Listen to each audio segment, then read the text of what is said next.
Hello and welcome to the Secrets of Happily Ever After podcast. I'm your host, Monica Tanner, and I have such a treat for you today. I am sitting with my friend, Eli Harwood, who is a licensed therapist and the creator of Attachment Nerd. But I know her as a parenting expert and somebody who has put so much love and effort into helping parents really manage their own stuff so that their kids don't have to deal with it. And I am so excited to have her here with me to discuss her new book, How to Deal with Your Stuff so your kids don't have to. Such an important topic. Eli, thank you so much for joining me today. How are you?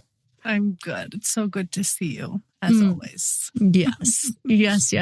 You just have my heart. Your work is so important. And as the mom of 4 kids and somebody who I feel like really has had a lot of experience with having to having stuff. We all have stuff, right? Nobody gets to come here and not have stuff. No, that's not a thing. And if someone tells you that, they're probably starting a cult and you should run.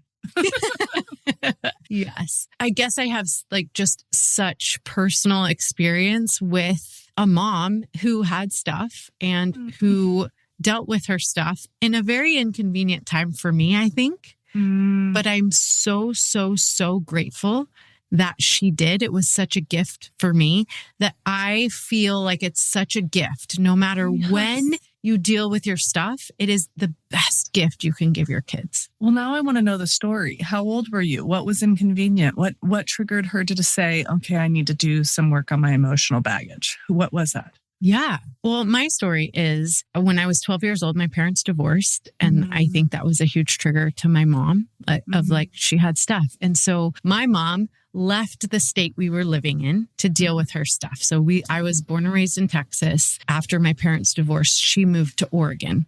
Okay. For 5 years. And I was 12 years old. So she missed me going through puberty and my prom and, all of the teenage big stuff. Yeah. And my dad was wonderful and he remarried a woman who had her own stuff and had 2 daughters. And so, wasn't really available for me. And so I feel like my teenage years was a lot of me handling myself on my own. Yeah. Really having to make my own way. Now I will tell you what a beautiful gift that my mom went to Oregon and learned how to love herself. Because that was generational. It was handed down through the generations. My mom didn't know what love really looked like. And so, I feel like I did okay for myself. I went to college. I got good grades. One of the things I learned through this, my adaptations, was I felt like I had to earn love. There wasn't enough love and I had to be perfect and I had to perform really well in order to get loved. And so I got married. And I had a bunch of children and I got to this real crossroads in my own life where I had from the outside a beautiful life. I had 3 small children. My husband was super successful. We had a really nice home and I didn't feel like I deserved any of it. And I was about to just burn the whole thing down to the ground. I got really anxious. So anxious that I couldn't take care of myself or my children. And my husband didn't really know what to do with me. And so he called my mom and said, I don't know what to do. And she said, send her to me. And so he did. My husband sent me home. And in a few days, my mom, she knew the wounding that she had passed down to me. And in a few days was able to pass the healing down to me. Wow.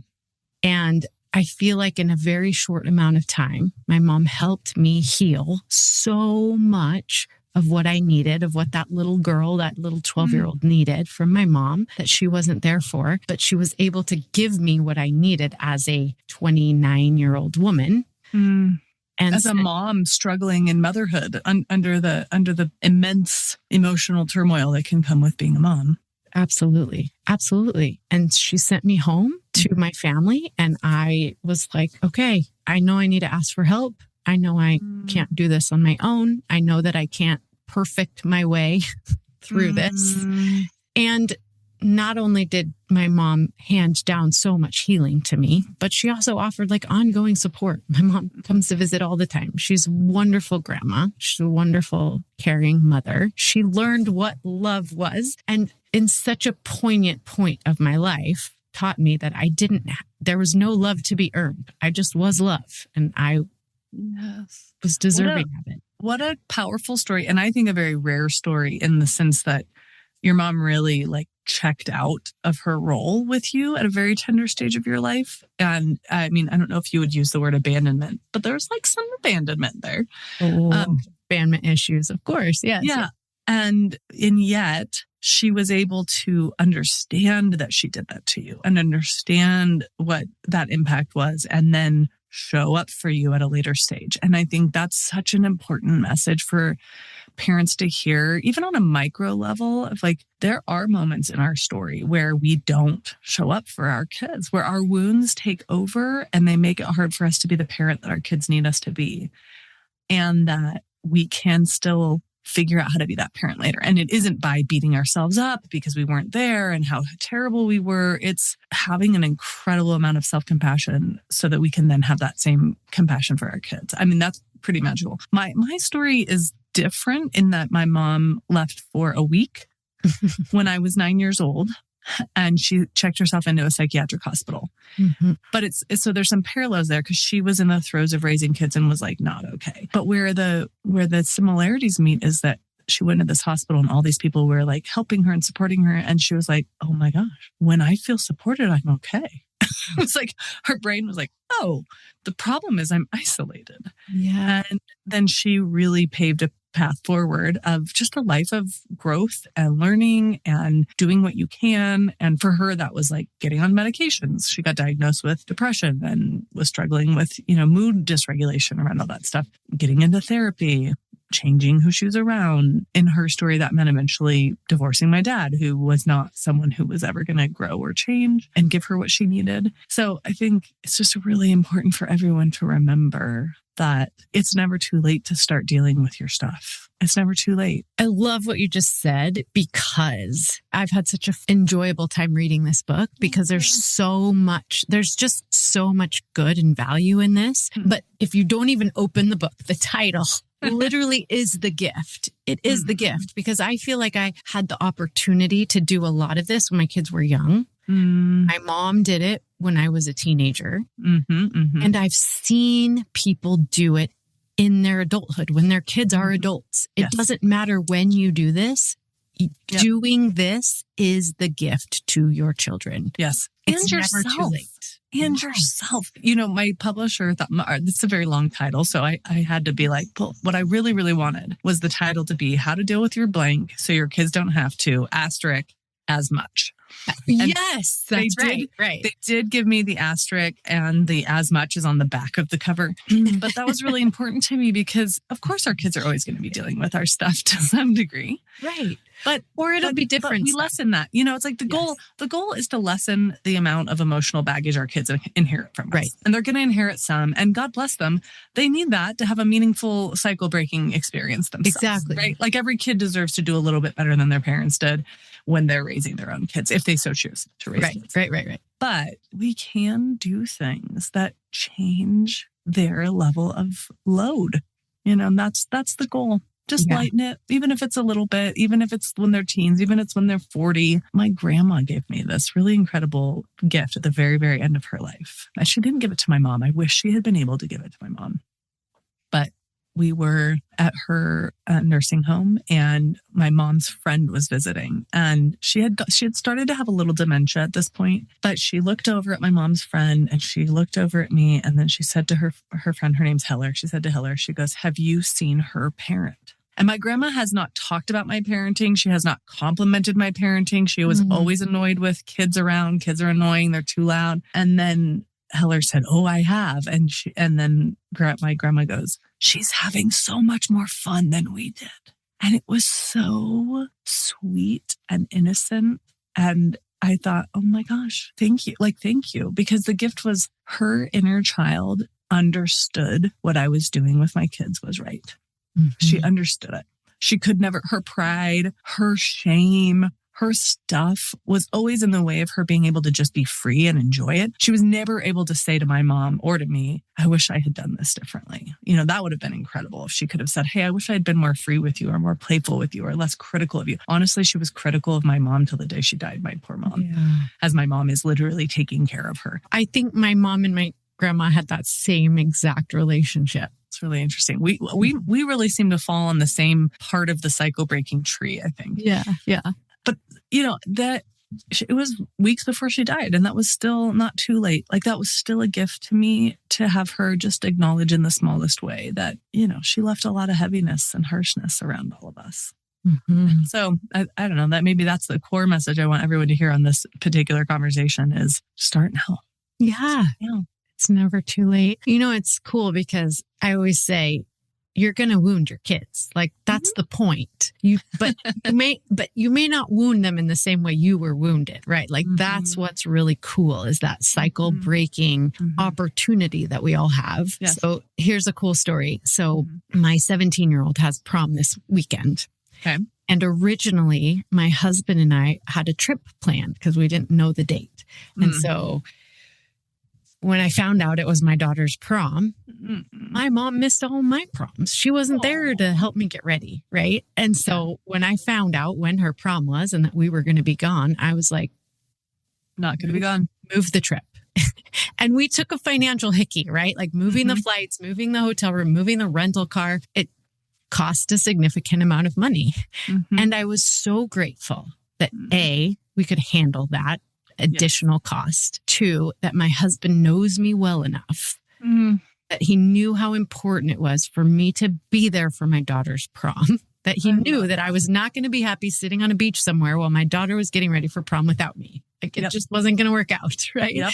Yes. And so he handled, my husband doesn't do like spending ridiculous money for nothing well, but he knew that that was important to me, right? I love that. And so I always know that my kids are going to be wounded in some way, shape, or form, but not in the same way that I was wounded. And because my mom was there for me when I needed her most, I also have the hope that at some point when my kids have to face their wounding, yes, I will be there to help them because I've done this, what you talked about in this book. Yes. So here's the other thing to note. Yes, we will all hurt our kids throughout the process. That is it. But there's a difference between a hurt that gets addressed and gets medical care quickly and a hurt that is left open and exposed to bacteria and, long-term infections.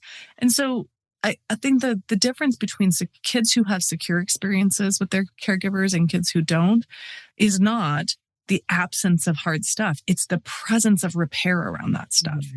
Yeah. So it's the difference between I'm being harsh and short with my kids and I'm exhausted and I'm whatever. But I'm able then to recognize that and say, hey, I'm so sorry. You didn't deserve that. I'm dealing with some work stress and that wasn't on you. That, you're putting some antibiotic cream on that wound. And so that's a different experience.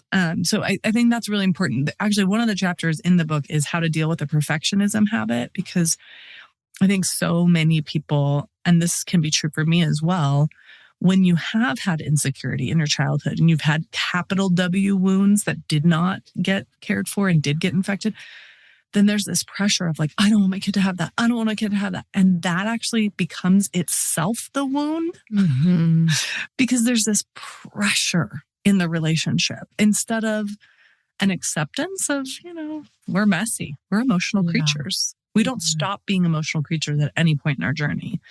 And so we can't expect ourselves to be perfect. And it's not helpful for our kids if we do.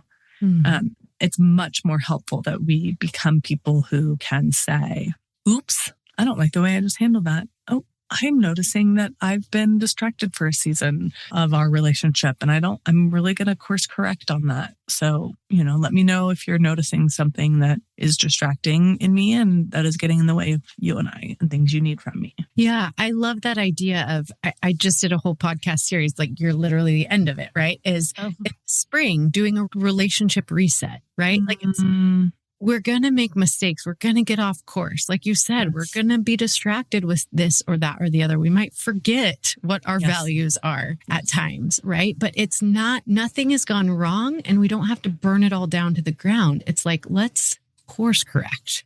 Yes. How do we take inventory of where we're at and what we need to do to fix it? And that's all okay. I saw a very funny Instagram reel the other day, and it was this woman basically kind of saying, so what she would do is she'd take lipstick on and she'd get it a little bit off on her lip, and she'd go, oh, well, I already ruined it. Why bother? And then she'd like run the lipstick up her face. Or she'd put her deodorant on and then she'd get a little on her shirt and she'd be like, it doesn't matter. And she'd rub it all over her shirt. And the whole point of the video was like, of course, just because you made a mistake doesn't mean you have to go further, right? Doesn't mean you have to dig your heels into that or give up. You can stop, wipe off the part you missed, and get back on track to where you want it to actually go. And that, I think, is so important with parenting is, we're going to mess up. We're going to be human, and we can be the type of parents who deal with our stuff. We can't give our kids perfect parents, but we can give our kids parents who take accountability for their emotional baggage and work on it. Yeah, that's one of the things I really appreciate about this book is just how you formatted it. These are all things that as humans, we feel anxious, lonely, tired, shame, regret. Like each chapter is like, hey, human. Yes. Are you experiencing this thing? Here's what's normal about it. Here's how it might affect your children. Here's how to get back on track if you find yourself kind of going down that path. It just offers a lot of hope, I thought. Like I was just good. Yes. Yeah, I want that because we can't deal with things from a catastrophic place. And when I was writing this book, I was thinking of several things. One, I was thinking of what are the things I feel like I still need to work on. So I always write books for myself because why not? I need a lot of things. So I might as well focus on the things I'm working on. The second thing I work on is the things that I've seen in my clinical practice over the last 19 years. You know, there's what are the things that I've seen get in between parents and kids that parents really didn't understand. That was like confusing for the parent, and the kid is like, no, this is what I'm trying to say to you. And then the research. And then what does the research say matters and what do we need to deal with? And at the end of the day, what we're trying to do is become emotionally reliable for our kids. Yes. The other thing I love about this book is you give those additional resources like the end of each chapter. So let's say I deal with anxiety. That's probably my biggest kind of thing. At the end, you give additional resources. So I really want to dig in. You know, you gave me like a really great template to recognize, okay, I'm feeling anxiety. Here's further reading. Like, here's the research. Here's like the really good, understandable way to get into this for myself. Well, because I think the average person who's going to pick up this book, there'll be 3 or 4 things that you're like, no, I don't deal with those. Those are that's not my stuff. That's not my stuff. And you can cheer and have a little moment of celebration for that and maybe just never read those chapters. Or you might read them because you're like, that's my partner's stuff. Or that's my sibling stuff. Much easier to see everyone else's stuff. I know. And then there will be a few things that you're very clearly like, okay, I know for sure these are my things. And as you're reading those, you might feel like, okay, this is actually a place I need to really focus. So I wanted there to be like, okay, now I can go deeper with these resources that like, you know, this is an entire book on this topic. Then the other things, you know, you might read them and think, I don't know. And then you might actually go through and read it and go, oh my, this is my stuff. And then, so I really wanted there to be other places to dig deeper as well. There's also self-compassion scripts in every chapter. Yes, I like those. Because again, shame does not serve us as parents. Beating ourselves up about the places that we need growth does not help us grow. It makes us feel terrible. So the goal is to be able to go, here's why I am where I am. And this is what it looks like to move forward. And here's how I can mature. I love that. Another thing I really noticed in here, and probably this sticks out to me because it's my stuff, but my adaptation, like the thing that I got from my whole childhood growing up was I can't depend on anybody else, right? Nobody's going to be there for me. I got to figure it out. Right. Yeah, well, what a brilliant adaptation that is when your mom pieces out at 12 years old. Right. And that was a brilliant way to cope at that time. Exactly. But that was not serving me as a mother of 3 young children with a business and a household and like didn't know what the crap I was doing. Yes. And so what I learned, what my mom helped me understand is that it's okay to ask for help. It's okay. And I feel like you say that in multiple chapters. Oh, I mean, call a friend, get some support, ask somebody, right? Like my editor not at alone. some point was like, I mean, I think you're giving this advice like on repeat. And I'm like, yeah, because people need to hear that on repeat. Because I'm not just talking to someone, I'm talking to their inner child. The message is, yeah, it's normal to depend. We are wired for attachment. We are wired for community. We are not supposed to be raising kids by ourselves. right. I mean, I don't have a solution for this, but ideally we would somehow be back into a human rhythm of true villages where, you dine together and you have bedtime at the same time. This starts getting into like cult territory. I'm the second time I've mentioned cults, but you have to be careful about how you join community, of course. However, we really are not wired to be alone with our kids all day. And our kids aren't wired to be alone with us all day. And I don't think it's possible for us to give our kids everything that they need. This is one thing. So, agreed. Right. Like my whole like hill that I'll die on. I love all your hills that you'll die on, right? My hill that I'll die on is there have to be other adults your kids can depend on. Agreed. Like there will always be at some point a time when a neighbor, a friend, an aunt, somebody can provide something for your child that you just can't in that moment. Yep. And whether that's because your kid is an adolescent and they just think you are lame and unknowledgeable and they want someone else who knows more, or, we aren't, none of us are matched perfectly with all of our kids, meaning, they're wired differently. They have different interests than we do.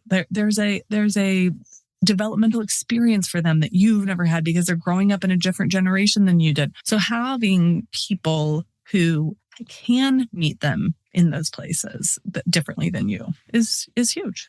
Yeah. I love that. Yeah. And that's my whole 1 week a year, you and your spouse should take a trip. Go somewhere and allow your kids to depend on other adults. I love that.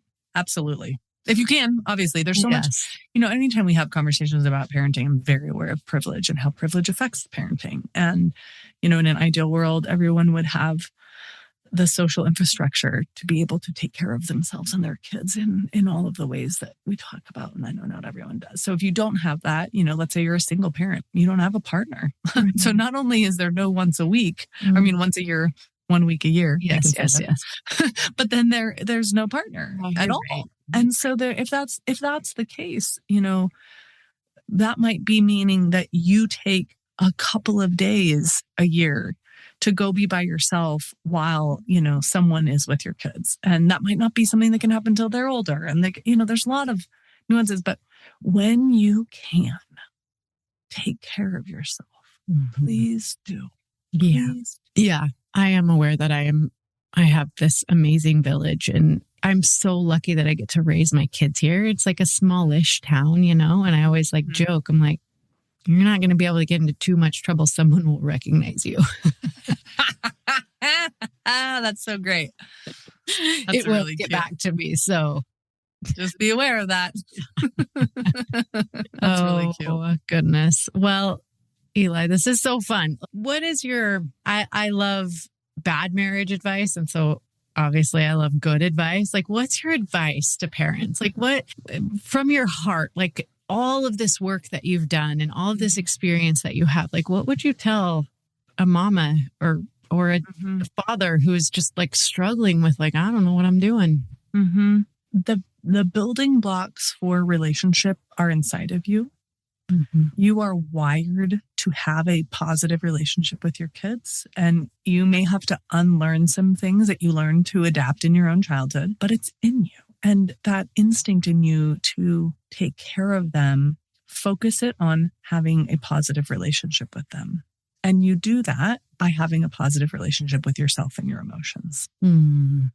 And so that's what I kind of see this book as a paper parent on the shelf. If you didn't have that parent growing up who could model those things, you can be in an emotional moment and feel lost and feel overwhelmed and pull it off the shelf and be wait, okay, what am I feeling right now? Oh, I'm feeling I'm feeling a sense of regret and I don't know that's making me anxious. Okay, I'm going to read those 2 chapters. Or, oh, I'm feeling rejected by my kids. Oh, this is my old compulsion to numb out. And I need to sort of think about that. Or, I've got some shame or I'm being perfection. I mean, there's 32 topics in the book, but so it's like you can read it when you need it. And that's my hope. My hope is that it kind of offers you a sense of reassurance and guidance that maybe your own childhood didn't have to give you, and that it will make it a little bit easier for your kids to inherit that experience from you. So they can give, just generationally, it can pass forward. Yeah. Okay. I love that. And I agree because the chapters are laid out just exactly like that. You're like, I'm feeling regret. Cool. Read that chapter. Like read it when you need it. That has a great ring to it. What would you say to the parent who's like, I'm so afraid of making a mistake. I'm going to screw this up. I would say there's a little person inside of you who got either blamed or humiliated or left alone in their mistakes. And that terror, that level of terror that you have about making mistakes, that is something that actually doesn't belong in parenthood. That's something that's from childhood. And your job is to go back to that younger part of you and say, you know what? You're going to make it out. And you're going to make it out just fine. And you're going to have kids who love you and who you love. And it's going to no longer feel so dangerous to make mistakes. And mistakes are part of the gig. They're just part of the gig. Nobody's not making them. That's not a thing. I know that was a double negative. My English teacher just said that was a mistake. And I said, yes, English teacher, it was. And we can make them. I love that nobody's not making them. And that's the cool thing about kids. I mean, I have 4 of them and I feel like I've been through the ringer with all of them. And they're very willing to give you love. You can make a lot of mistakes. Yeah, you can make a lot of mistakes with kids and they're still going to love you. Yes. Yeah. I mean, love covers a multitude of mistakes. It does. And so if you're feeling terrified of making a mistake, your job is to be like, okay, the volume on this is too loud. It's childhood stuff. And I actually need to get more comfortable with my mistakes because that will help me put some antibiotic on the wounds I create with my kids. Because if I'm terrified of making mistakes, then I'm going to be terrified of admitting mistakes and I'm going to be terrified of repairing mistakes. And those are the things my kids actually need. They don't need me to be free of mistakes. They need to be comfortable with taking care of them. So I'm going to work on that. Yeah. Me making mistakes gives my kids permission to make mistakes. Yep. And me living my best life gives my kids permission to live their best life. Yep. And you having self-compassion and understanding for your need to grow helps them have those same things. Beautiful. I love it. Okay. One last thing. What do you want readers to get from this? I want readers to have a clear sense of how to learn to love their emotional needs, how to respond to them, and then the reassurance that you've already been doing a lot of this. I want people to pick up this book and feel like they get some answers to the questions that they have and some reassurance that they've actually had a lot of knowledge in themselves already. Yeah. You want people to trust themselves, trust their own intuition. Absolutely. And their kids and your kids. I want you to trust your kids too. That's so cool. Eli, thanks for your time. I just love you. I would keep you here all day and night. So good to be with you. So good to be with you too. Everybody that if you want to, I run my mouth for free on the internet. So you can find me at Attachment Nerd on Instagram and Facebook mostly. And then there's like YouTube and some other ones I don't focus on as much. I have a podcast myself called the How to Deal podcast. So if you want to listen for free and you can snag the book wherever you buy books or head to attachmentnerd.com and my other books are there too. I love it. I love it. Attachmentnerd.com. I imagine that goes out to everything. And go find her on Instagram because she is so fun on Instagram. Oh, thank you. Thanks for coming. So good to be with you.